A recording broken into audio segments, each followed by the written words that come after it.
고대 사회에서는 그 나라가 통치를 하기 위해서 종교를 대체적으로 다 억압을 합니다. 그래서 로마도 다른 자신들이 지배하고 있는 그런 모든 지역의 종교를 다 불법 종교로 이제 규정을 하게 됩니다. 그런데 이제 역사적인 배경이 있습니다만은 유일하게 유대교만큼은 합법 종교로 인정을 했습니다. 그렇기 때문에 당시에 유대교는 남자 10명만 모이면은 어디든지 모여서 회당을 만들고 신앙생활을 이제 영위할 수가 있었던 것이죠. 점차 예루살렘 성전이 이제 파괴가 되면서 유대교와 기독교가 이제 확실하게 분리가 되면서 오히려 기독교가 훨씬 더 이제 로마 사회 안에서 이제 크게 부흥을 하게 됩니다. 자, 이런 상황에서 전에는 유대교의 우산 아래에 있었던 하나의 종파로 인식을 하다가 기독교가 전혀 유대교와 다르다라는 것을 이제 사람들이 알게 되면서 기독교가 이제 많은 핍박의 대상이 되어지게 되죠. 자, 그런 상황에서 기독교인들이 이런 여러 가지 핍박들을 받으면서 또 사람들에게 오해를 받으면서 신앙생활을 하는 데 있어서 상당히 어려움을 겪게 됩니다. 그 어려움을 겪게 되면서 특별히 이제 유대인들 중에서 많은 사람들이 이제 예수님을 믿고 이제 기독교로 개종을 했는데 이제 그 사람들이 그런 핍박과 어려움들을 견디지 못하고 다시 유대교로 돌아가는 그런 상황들이 이제 발생을 하게 된 거죠. 엄밀하게 얘기를 하면 배교 역사가 일어나게 되었다라는 것입니다. 하나님을 믿고 신앙생활을 하다가 또 자기가 그 믿기 이전의 모습으로 다시 돌아가는 그런 상황들이 이제 많이 발생을 하게 된 것입니다. 자, 그런 상황에서 히브리서 기자는 이제 이 말씀을 주고 있는 거예요. 그러니까 이 말씀을 가만히 이렇게 보면은 과연 우리가 외적으로 당하는 핍박, 경제적인 압박, 또 어떤 삶에 견딜 수 없는 그런 고난, 이런 외적인 것으로 과연 우리가 신앙을 포기할 수 있는 것인가 라는 문제를 제기를 하는 것입니다. 그러면 그리스도를 위해서 순교하는 사람들은 과연 어떤 것인가? 아무리 생각을 해도 그것은 답이 아니라는 거죠. 결국은 그리스도를 따르는 제자된 삶은 살아가면서 고난을 겪을 수도 있고 예수를 믿는 것 때문에 힘든 그런 삶의 여정은 얼마든지 우리들의 삶에 찾아올 수 있다라는 것입니다. 그래서 이 히브리서 기자는 결국은 왜 신앙을 포기하고 다시 세속으로 돌아가고 초등학문인 그런 율법으로 다시 돌아가는가? 바로 그것은 우리가 믿는 예수를 잘 알지 못하기 때문이다 말이에요. 예수가 어떤 분인지, 그리고 우리가 믿는 예수에 대해서 그냥 맹목적인 믿음, 어린아이와 같은 그런 믿음의 수준에 있는 이런 모습을 보면서 다른 사람들이 예수에 대해서 이런 말하고 저런 말 했을 때 그냥 쉽게 흔들리고 결국은 예수를 포기하는 이런 상황이 이제 있다라는 걸 알고 이 히브리서 기자는 철저하게 예수님, 우리가 믿는 예수님이 어떤 분이냐, 이 예수에 대해서 제대로 알면은 어떤 핍박과 가난과 고난이 오더라도 우리는 예수를 포기할 수 없다라는 이런 이제 궁극적인 기반 위에 히브리서 말씀을 증거하고 있는 것을 이제 우리가 볼 수가 있습니다. 특별히 이제 이 1장과 2장에서는 이 예수 그리스도에 대해서 미혹하는 사람들이 상당히 예수님을 비하하면서 예수라는 존재는 아무리 그가 훌륭해봤자 천사 그 이상 이하도 아니다라는 것을 이제 언급을 하면서 상당히 그 예수님에 대한 그런 비하의 유혹들을 이제 하게 됩니다. 그래서 1장에서는 특별히 그런 유혹을 받고 있는 그리스도인들에게 예수는 천사보다 훨씬 더 뛰어난 존재다라는 걸 이제 변증을 하는 것이죠. 그러면서 1장을 읽어보면 예수님은 곧 하나님이다라는 것을 계속해서 이제 말씀을 하고 있습니다. 그래서 예수님께서는 세상을 창조하시는 그런 분이고, 또 예수님은 하나님의 아들이시고, 또 예수님은 영원히 세상을 다스리시는 왕이다라는 것을, 다시 말하면 예수님의 하나님 되심, 그 신성을 계속해서 이제 드러내시면서 천사와는 비교할 바가 아니다라는 것을 이제 강조를 하고 있고요. 그 다음에 2장에 오게 되면은 5절 이하에 보면은 이 천사와 비교를 하면서 구약의 성경 하나를 인용을 하고 있습니다. 그게 뭐냐면 시편 8편입니다. 그 시편 8편 5절 이하에 나와 있는데, 거기에 보면 이런 표현이 나오죠. 사람이 무엇이기에 주께서 그를 생각하시며 인자가 무엇이기에 주께서 그를 돌보시나이까, 그렇게 말씀을 하면서 그를 잠시 동안 천사보다 못하게 하시며 영광과 존귀로 관을 씌우시며, 이런 표현이 나옵니다. 시편 말씀에 보면은 사람이 오히려 천사보다 더 귀하다, 그러나 잠시 동안 천사보다 조금 못하게 된 것이다, 이런 표현이 나오거든요. 그런데 히브리서 말씀은 여기서 말하는 인자, 여기서 말하는 사람이 누구냐, 이렇게 쭉 읽어가 보시면은 바로 예수라고 얘기를 합니다. 그래서 2장 9절에 그 말씀을 이제 하고 있는 거예요. 오직 우리가 천사들보다 잠시 동안 못하게 하심을 입은 자 예수를 보니, 이렇게 말씀을 하는 겁니다. 그러니까 이 말은 여러분 무엇을 의미하겠습니까?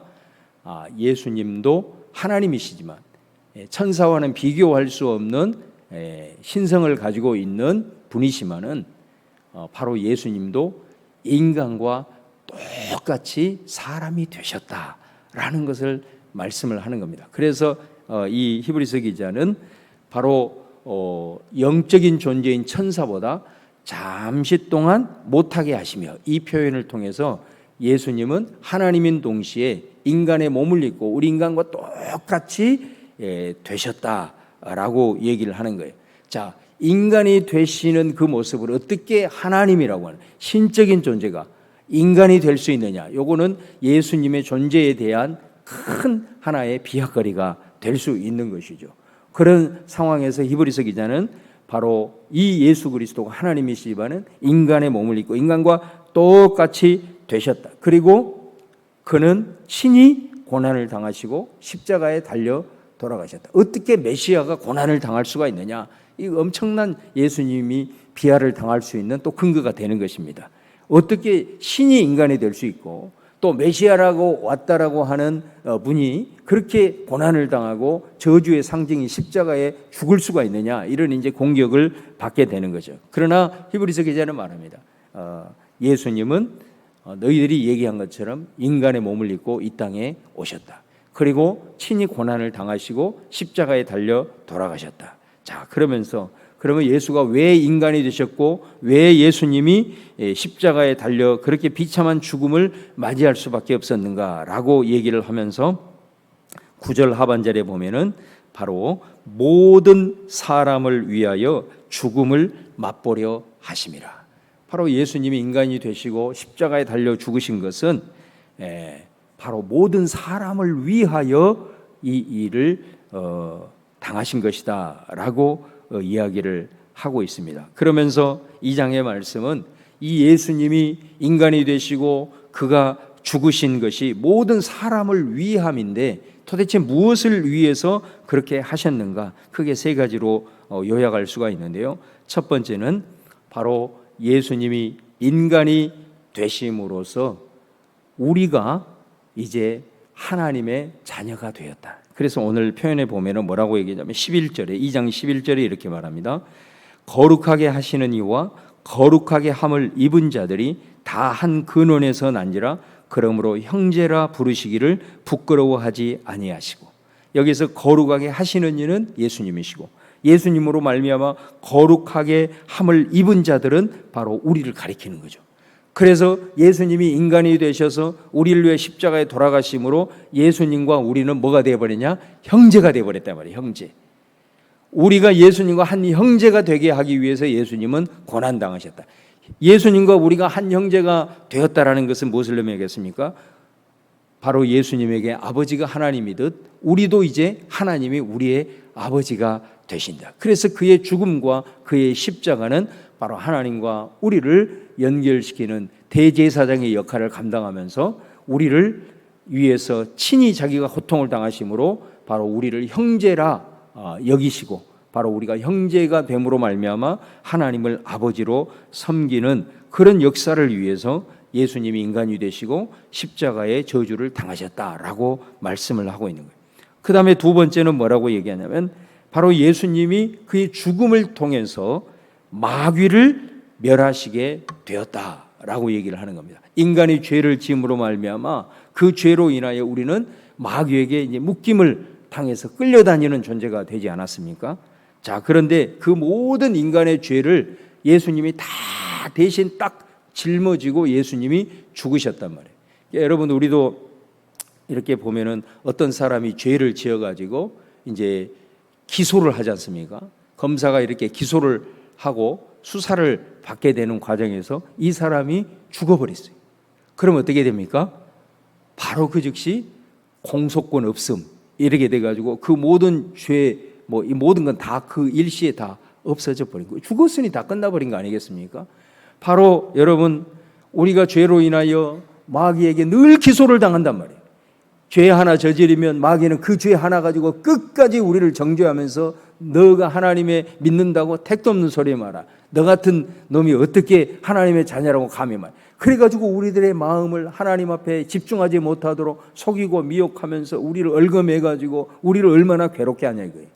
예수님이 그 모든 죄의 근원부터 시작해서 짐을 다 대신 짊어지고 예수님이 죽어버렸는 거예요. 죽어버렸으니 마귀가 공소권 없음, 더 이상 정죄를 못하는 거예요. 정죄를 못하는 거예요. 이렇게 된 거예요. 바로 마귀를 멸하시기 위해서, 우리를 기소하고 우리를 정죄하기 위해서 혈안이 되어 있는 이 마귀가 죄로 인하여 우리를 정죄하지 못하도록 그것을 위해서 예수님은 친히 우리의 모든 죄를 짊어지고 인간이 되셔서 죽었단 말이에요. 그러니까 여러분, 우리가 마귀가 우리의 죄를 가지고 우리를 계속해서 기소하고 정죄할 때 거기에 넘어가 가지고 우리가 영적으로 파산하거나 주저앉고 그러면 안 된단 말이에요. 우리는 부족해서 죄 지을 수 있는 연약함이 있지만 그럴 때마다 마귀가 우리를 정죄할 때 예수 그리스도가 이것을 위해서 왔고 나를 위해서 십자가에 돌아갔으니 나를 정죄하는 마귀 사탄아 물러가 떠나갈지어다. 그러면 되는 거예요. 이 어마어마한 은혜가 예수가 인간이 되시고 십자가에 돌아가심으로 이루어지게 되었단 말이에요. 이것을 위해서 예수님이 인간이 되셨다는 걸 얘기를 하고 있다. 그 다음에 마지막으로 한 가지 18절 말씀에 이런 말이에요. 예수님이 왜 인간이 되시고 십자가에 죽으셨냐? 그가 시험을 받아 고난당하셨은 즉 시험을 받은 자들을 능히 도우실 수 있느니라. 여러분, 이게 얼마나 엄청난 말씀입니까? 예수님은 자기 스스로가 똑같이 인간이 되셔서 인간이 당할 수 있는 모든 더럽고 추악한 그리고 그 고난과 시험을 다 당하셨잖아요. 가장 사랑하는 제자로부터 배신으로부터 시작해서 그의 죽음도 저주의 죽음이었고 모든 삶의 여정을 살아가는 과정에서 인간이 당할 가장 악하고 추악하고 정말로 힘든 그런 시험을 예수님이 다 당하셨다. 예수님이 왜 이렇게 당하셨나?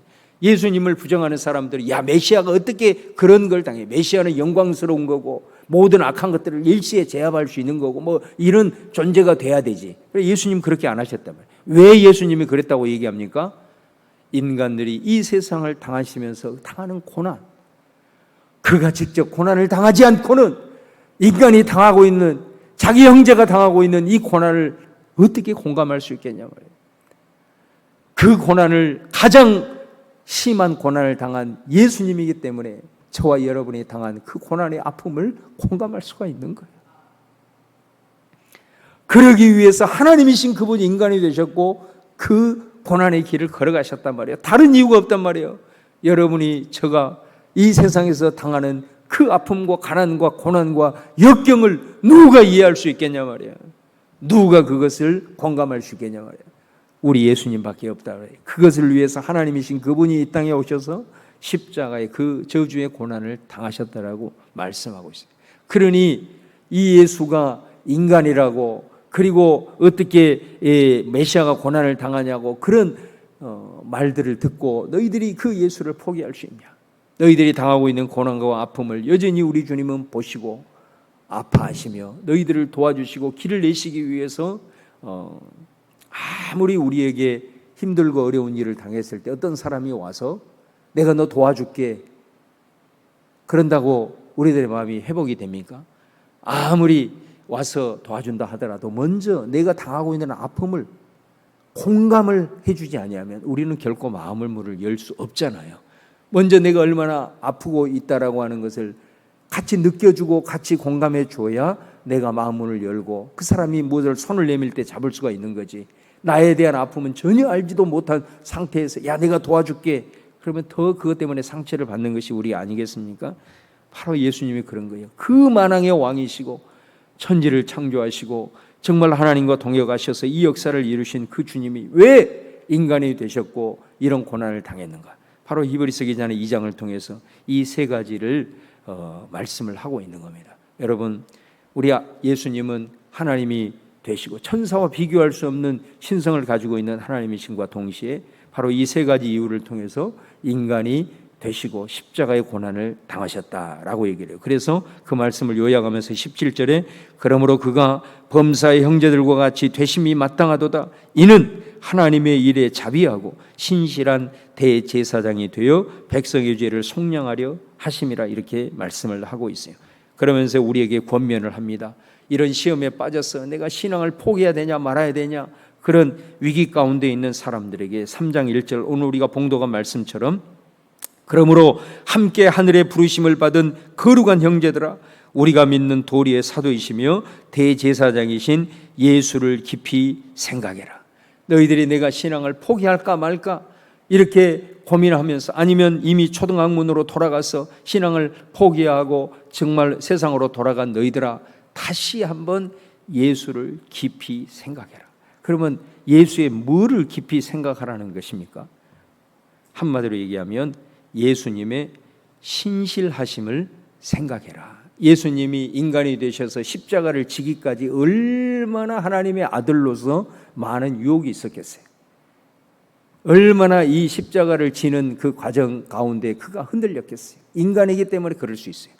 그럼에도 불구하고 예수님은 끝까지 하나님 앞에 충성했다라는 것입니다. 그 모든 것들을 다 이기고 시작하면서부터 마귀가 와서 세상 내가 너에게 넘겨줄게 라는 그 유혹을 받으면서도 예수님은 이 사명을 감당하기 위해서 끝까지 하나님 앞에 신실하니 충성함으로 죽음의 순간까지 가셨다라는 것을 우리가 깊이 생각을 해야 된다라는 것을 말씀을 하고 있어요.